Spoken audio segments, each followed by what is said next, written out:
Ya, selamat pagi. Kita masuk lagi toh. Materi kita tentang desain basis data, ya kan? Kemarin kita sudah praktikum lagi, kita mengulang lagi ya kan tentang desain basis data. Nah, di dalam desain basis data yang perlu diperhatikan adalah perancangan dalam pemilihan sebuah DBMS.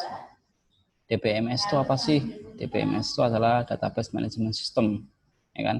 Bagaimana kalian ya, memanajemen database ya,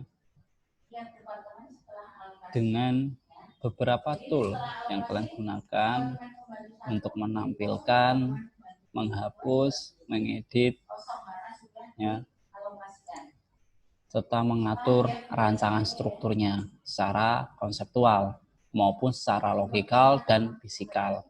Nah, dalam langkah mendesain sebuah database ada 3 langkah utama dalam desain. Tadi sudah saya jelaskan ya kan DBMS adalah apa ya kan. Nah, 3 langkah tersebut yang pertama adalah konseptual.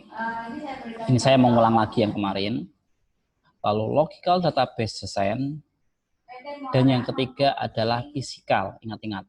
Jadi perancangan database itu ada 3. Perancangan database itu ada 3. Konseptual, logikal, dan fisikal. Nah, mari kita breakdown satu persatu. Yang pertama adalah konsep model atau konseptual model. Konseptual model adalah mendefinisikan sebuah data-data yang diperlukan pada langkah pertama. Ya, yang perlu diperhatikan adalah data apa yang dibutuhkan sebagai output. Jadi dalam konseptual ya memiliki langkah pertama yang perlu diperhatikan adalah data yang akan dijadikan sebagai output. Jadi outputnya kita perhatikan. Jadi kita fokus pada outputnya.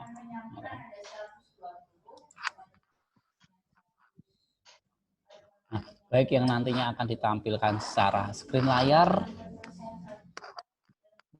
maupun dalam bentuk cetak. Dan data tersebut tersimpan dalam bentuk sebuah database. Lalu yang kedua yaitu logical database design.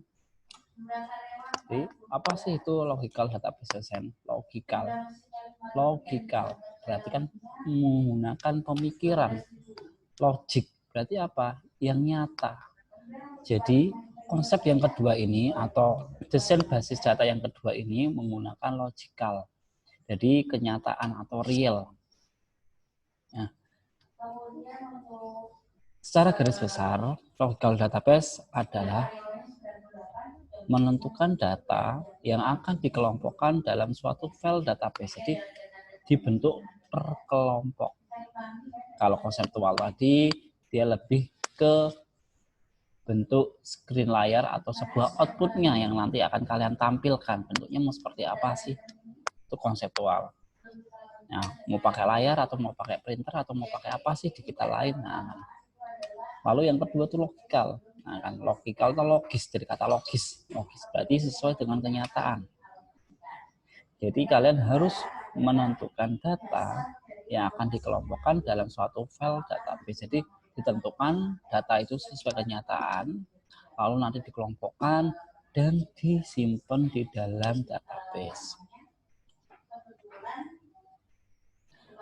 Jadi hal yang penting dalam pengembangan logical database set adalah logiknya database. Jadi gimana sih membuat logikanya kan gitu. Gimana sih membuat sesuai kenyataannya atau relasinya kan? Jadi misalkan buat perusahaan penjualan ya, berarti alurnya harus sesuai kenyataan, bukan outputnya. Tapi kalau konseptual kan yang diminta adalah output. Nah, kalian nggak menceritakan dalamannya nggak apa-apa. Nah, tapi kalau di dalam database logikal, kalian harus menjelaskan dulu, oh alurnya dari mana sih? Barang ini akan diproses, itu berasal dari mana sih? Oh, dari supplier. Berarti kita akan membuat konsepnya dulu, atau membuat logikalnya dari supplier, ya kan gitu. Nah, di dalam logikal ini yang perlu diperhatikan adalah membuat sebuah relasi dan proses normalisasi. Sesuai nggak sih logika nih normalisasinya? Kok normalisasi 1 dan normalisasi 2 kok nggak ada bedanya? Masuk akal nggak sih? Oh enggak. Berarti kamu nggak buat yang namanya desain. Nah, di dalam logical database, kalian harus membuat sebuah relasi. Nah, nanti membuat relasi itu pakai apa sih? Nah, pakai ER model boleh. Terus buat normalisasi. Normalisasi itu apa sih? Oh, menormalkan fill dalam tabel yang tidak diperlukan. Misalkan gitu. Lalu rekod-rekod tersebut ya, dikelompokkan ke dalam satu tabel berdasarkan entity dan relasinya. Jadi bisa dikatakan, ya kan, saya ulangi lagi, yang namanya logical database design adalah untuk menentukan data yang dikelompokkan dalam suatu file database dengan pengembangan logika desain database yang menggunakan sebuah model relasi dan proses normalisasi untuk pengelompokan data menjadi satu tabel berdasarkan entity dan relasinya. Itu namanya logical database design. Jadi ketika kalian logical database design itu wajib membuat sebuah model relasi ya, dan normalisasi. Ya.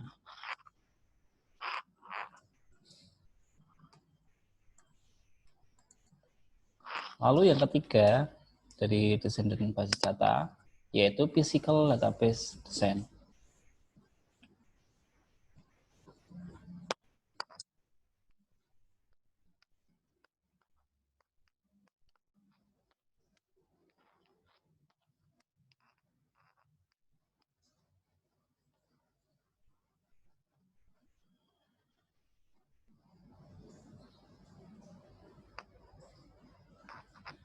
Physical database design itu apa sih?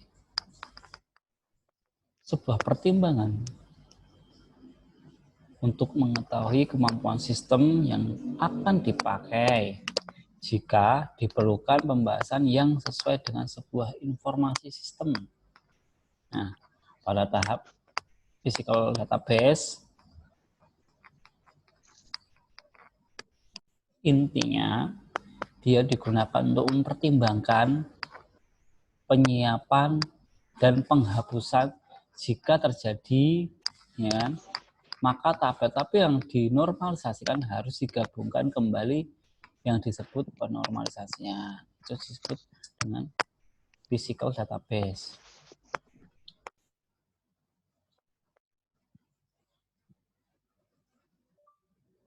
Nah, contohnya, ya kan, kalian bisa lihat di layar monitor kalian. Ya. Jadi dalam praktikum pun sama, ketika kita membuat database, kita perlu membuat sebuah objek. Nah, objek itu kalian tentukan dulu. Boleh kata kerja, boleh kata benda, boleh manusia atau seseorang. Nah, misalkan di situ objeknya kita buat, ya kan, nasabah, ya. Terus kita membuat bank, jadi objek juga bisa berupa tempat, ya, lalu rekening, lalu nasabah. Nah, Sampai sini ada yang tanyakan dulu?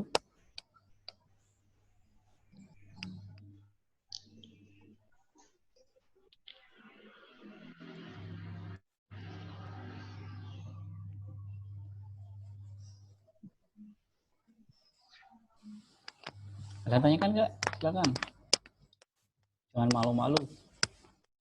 Ya nanti misalkan ada yang kesusahan dalam membuat akses, ya kan?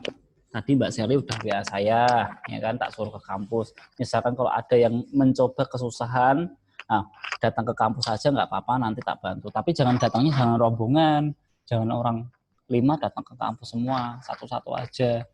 Kan tetap social distance, biar nggak terlalu banyak orang, ya. Jadi misalkan kesusahan, kok membuat tugasnya Pak Yena kesusahan, udah datang kampus saja nanti tak ajarin.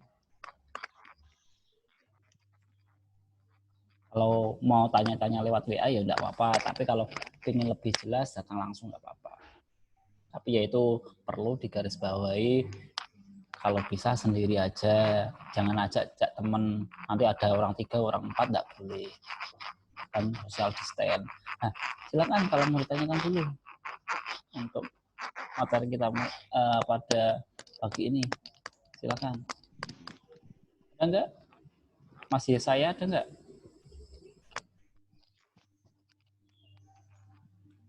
Silakan. Kalau ada, tanyakan dulu. Silakan.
Sing ini di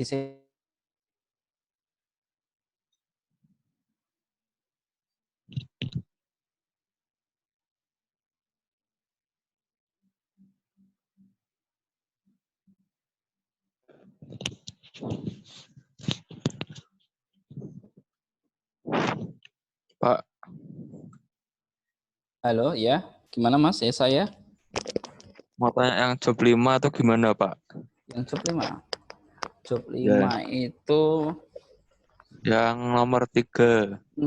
kamu bawa laptop nggak itu online-nya? Apanya, Pak? Online-nya bawa laptop nggak? Pakai HP. Pakai apa ya? Nggak pakai laptop. Oh, benar, Pak. Kalau pakai laptop kan kamu buka job 5-nya, di screen share, nah nanti tak jelaskan. Karena saya di Oh, ya. sini nggak bawa hard disk eksternal karena kan nggak praktek, jadi saya nggak bawa soalnya. Gitu. Nah, coba tak tunggu dulu, silakan.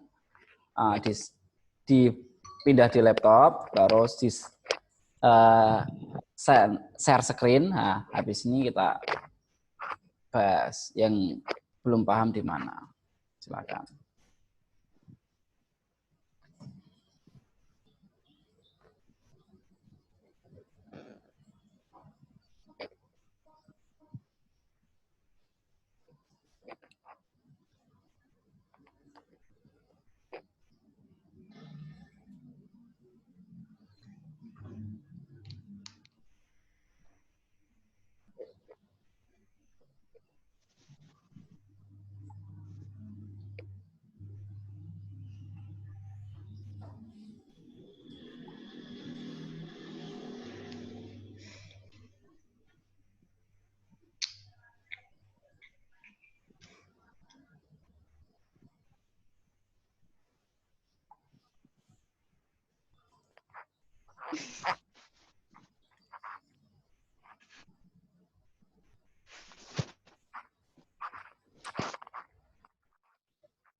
Sambil nunggu masih saya menampilkan soalnya kemarin, silakan yang lainnya kalau misalkan mau tanya dulu silakan tanyakan.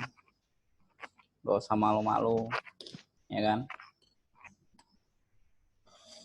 Biar kalian walaupun di rumah kan tetap dapat ilmu, bisa ngerjain juga, ya kan? Siapa tahu nanti bisa bermanfaat ketika kalian ngerjain di skripsi maupun nanti kalau kerja. Silakan kalau ada tanya kan. Biar Mas, ya saya persiapkan dulu.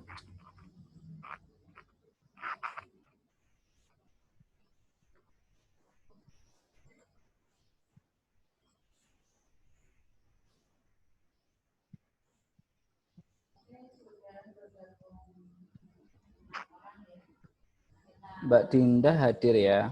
Oh ini ya. Nggak ditampilkan masih saya. Oke. Kita lanjut lagi untuk penyelesaian dari alokasi BOP untuk PT Muara. Ya. Nah, untuk penyelesaian atau tabel alokasi BOP bagi PT Muara ini Sudah Mas saya? menggunakan Belum. alokasi tanpa bertimbal balik ya, alokasi tanpa bertimbal balik.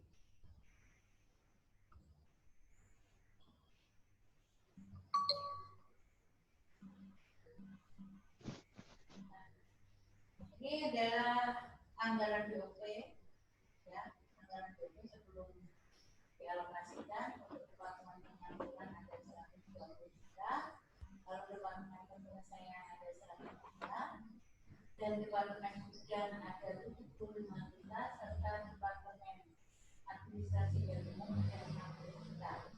Nah, untuk departemen ujian dan departemen pembantu 1 yang berjumlah 75 juta ini akan dialokasikan ke departemen penyaluran, departemen penyelesaian, dan departemen administrasi dan umum. Jadi seperti gambar ini tadi ya. Nah, seperti gambar ini tadi, bahwa departemen pembantu 1 bisa mengalokasikan dulu ke departemen pembantu yang lainnya. Sudah. Mengalokasikan ke departemen produksi dan departemen produksi A dan departemen produksi B. Ya. Dasar alokasinya adalah kamu pilih zoom-nya di situ, share screen. Ada enggak share screen-nya? Ada tuh. Terus kalian kamu tapi ada tulisan share screen-nya enggak? Ada. Ada. Kamu pilih new share screen, terus pilih aplikasinya. Ada enggak? Ya deh Pak, keluarnya you cannot start. Oh enggak keluar, gini aja. Ini kamu kan online di laptop toh, filenya kan ada di laptop. Nah, kamu buka WA, terus kamu kirim soalnya ke saya. Tak bukanya dari sini aja. Bisa enggak?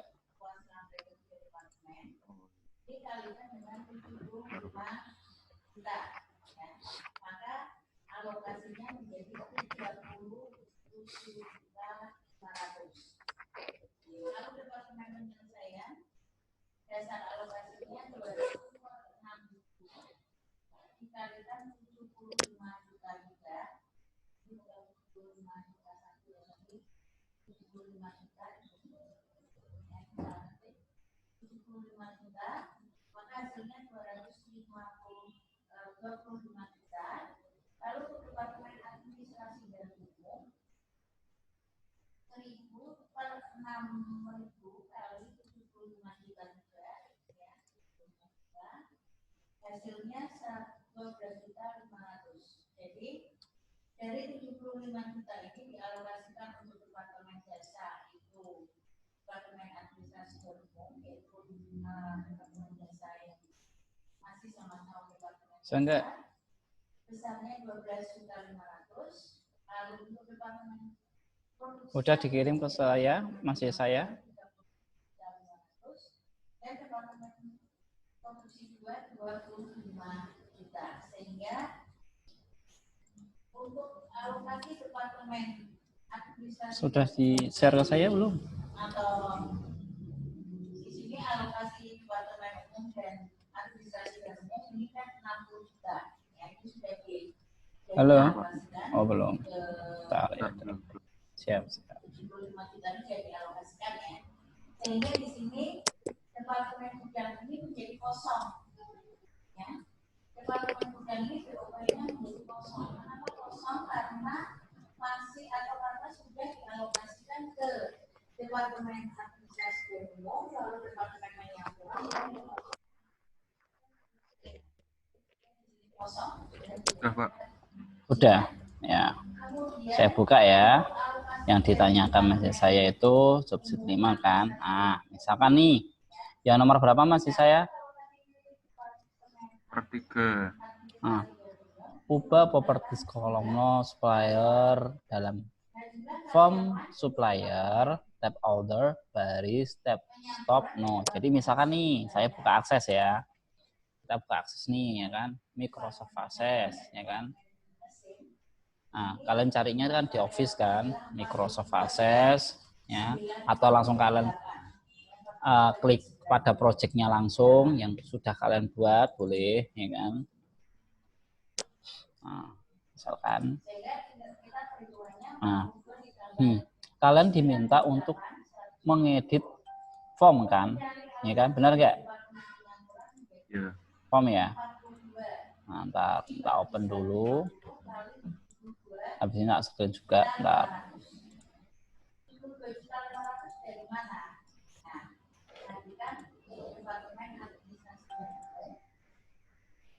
Anggaran awalnya itu 60 juta. Lalu dia mendapatkan alokasi dari departemen gudang sebanyak 12 juta, 12.500.000, sehingga total dari departemen administrasi dan umum menjadi 12.500.000, ya. Jadi 12.500.000. Nah di sini untuk departemen administrasi dan umumnya dasarnya adalah dari data. Untuk menghitung alokasi pada departemen penyaluran 42 kalau dibagi 140 kali 2.500.000, maka hasilnya 21.750.000. Lalu untuk departemen penyaluran 98 dibagi atau per 1. Misalkan nih ya. Maka hasilnya adalah 50.750. Dasar alokasi pada departemen administrasi dan umum. Kelihatan nggak di layar? Belum ya? Saya share dulu. Bentar. Nih, misalkan kan. Nih. Nah, kita menampilkan ya kan, diminta menampilkan di sini. Buatlah form ya kan, properties, kolom no supplier dalam. Kelihatan? Kelihatan nggak? Kelihatan? Kelihatan toh? Belum Pak.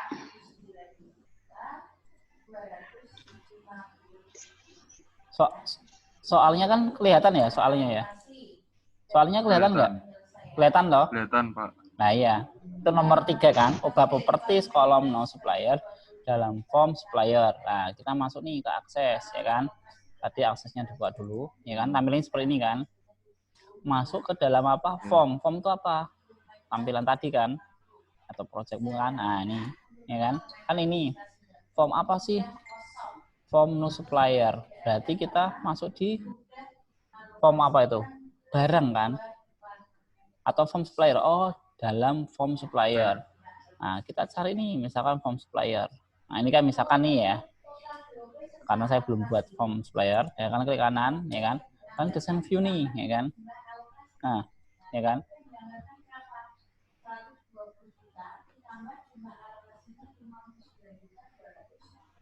Ya kan. Terus kalian cari tab order, ya kan. Misalkan nih, no supplier ini ya. Ini misalkan nih, ya kan. Kalian klik dulu, ya kan. Kalian tab, ya kan. Kalian klik, ada toh? Ya kan, nabarnya kalian klik. Terus kalian cari apa? Tab order. Ini tab order. Nah, adanya di menu desain. Nah, ini loh, atas sendiri. Paham nggak? Nah, klik tab order.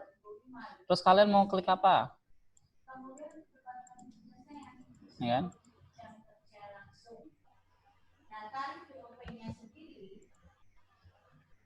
Ini properties dulu di sini. Nah, di sini tab order ini juga bisa di sini. Klik order, ya kan? Ini loh. Saya klik dulu di sini. Misalkan Hanit, ya kan? Di sini ada format, data, event. Event itu perintahnya nanti kalian mau pakai klik apa? Apa, ya kan? Kalau ada button, misalkan ya, fill form barang nih. Klik kanan, design form. Nah, klik. Nah, nih. Eventnya dia jalan. On click. Nah, dia berarti menggunakan model klik mouse. Eventnya. Aksimu mau apa sih? Mau on click, get focus, close focus, double click, mouse down. Nah, itu eventnya. Aksimu tuh mau apa sih? Nah, aksi saya mau klik Pak. Ya udah, pakai on click. Nah, disinilah order. Paham ya? Misalkan saya ngubah tadi ya kan, no supplier ya kan. Di sini ada no supplier kan? Sama kan? Ya enggak? Halo. Nah, no supplier kalian klik, kalian boleh pakai tab order di sini atau property sheet dulu aja enggak apa-apa, property sheet ya kan. Lalu di sini ada format, data, event, order. Kalian pilih order. Ya kan? Setelah kalian pilih order, ya. Setelah kalian pilih order, suruh apa? Baris tab stop no, ya kan? Baris tab stop no, ya. Baris tab stop no. Cari di sini ada nggak baris tab stop no? Ada nggak?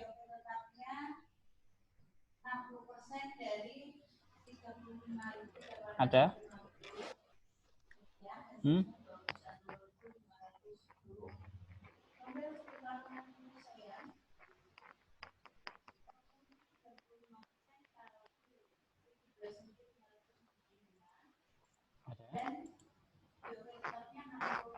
Ini toh? Ini loh. Ada enggak?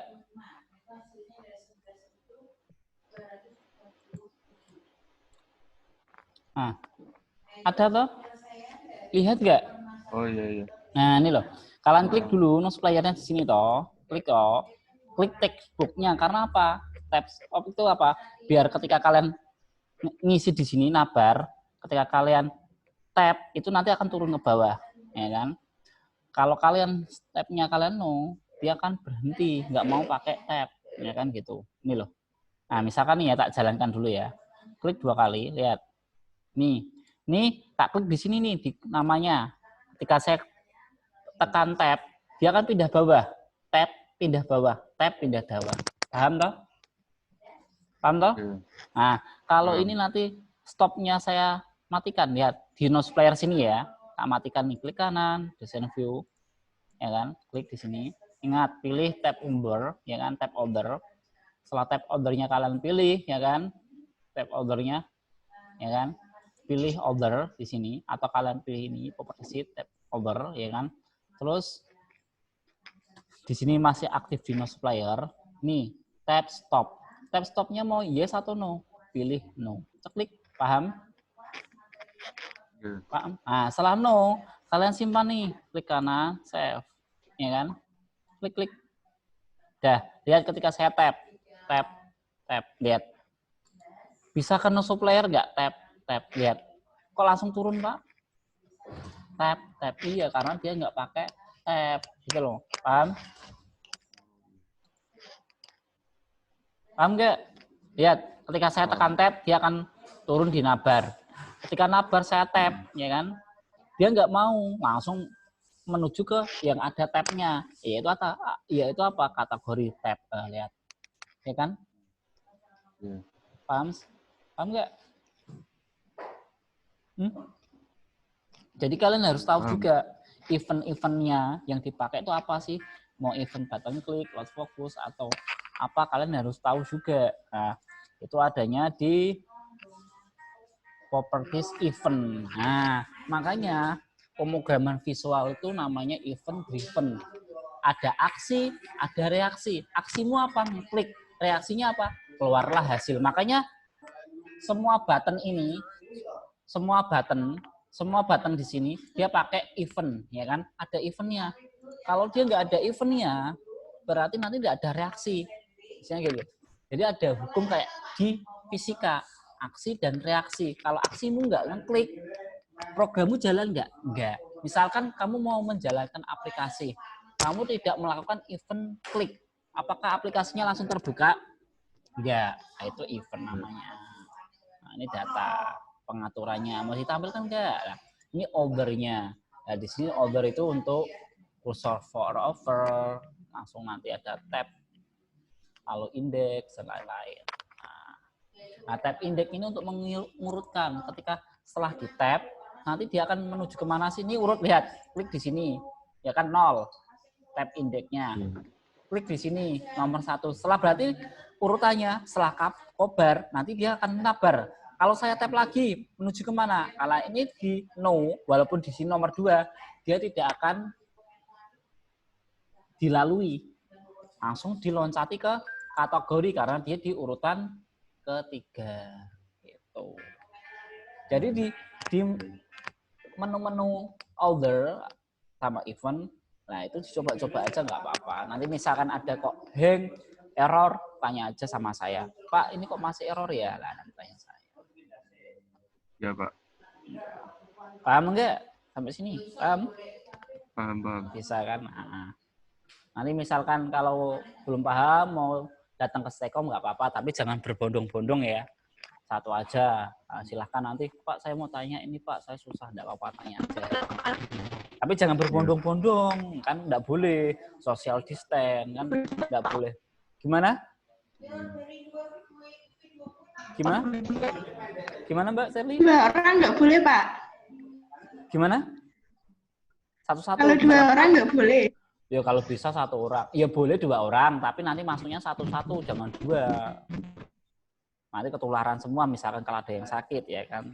Tetap jaga jarak. Pak.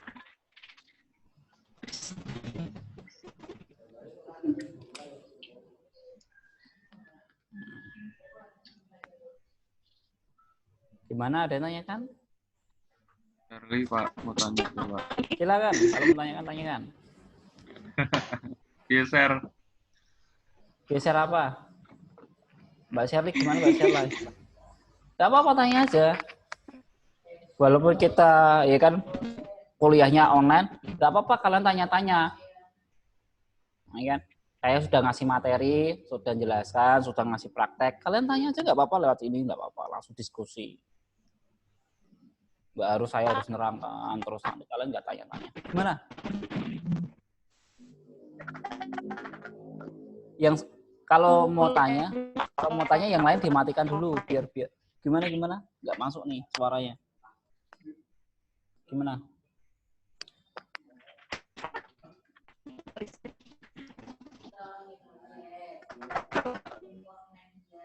Gimana?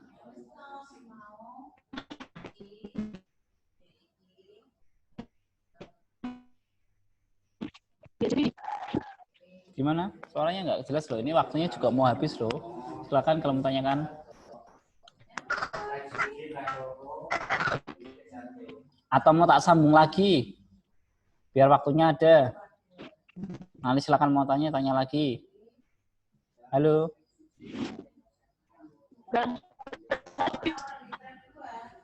Suaranya nggak jelas. Itu aja. Kalian komentar yang ada di chat Zoom. Nah, kalian masuk Zoom itu toh, ya kan? terus kalian pilih more, kalian pilih chat. Lah ketikan aja, suaranya nggak jelas, putus-putus.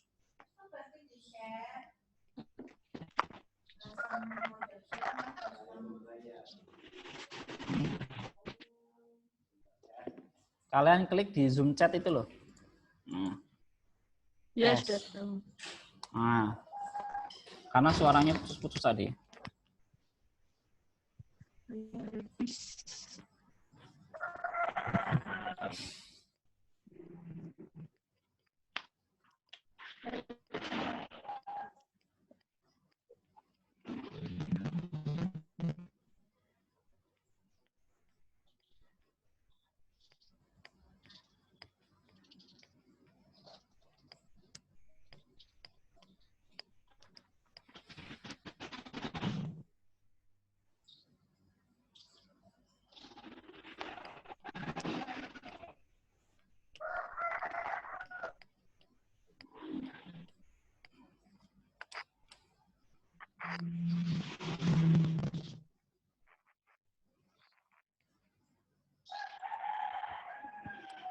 Ya udah, kalau ini nggak ada yang tanyakan, berarti untuk siang ini saya akhiri. Nanti silakan absensi disyakat seperti biasa ya, halo, ya. Nah, pertemuan siang ini saya akhiri. Nanti silakan absensi disyakat seperti biasa ya. Ya, Ya. Pak. Oke, paham ya? Kalau sudah, saya akhiri. Terima kasih. Wassalamualaikum warahmatullahi wabarakatuh. Waalaikumsalam warahmatullahi wabarakatuh.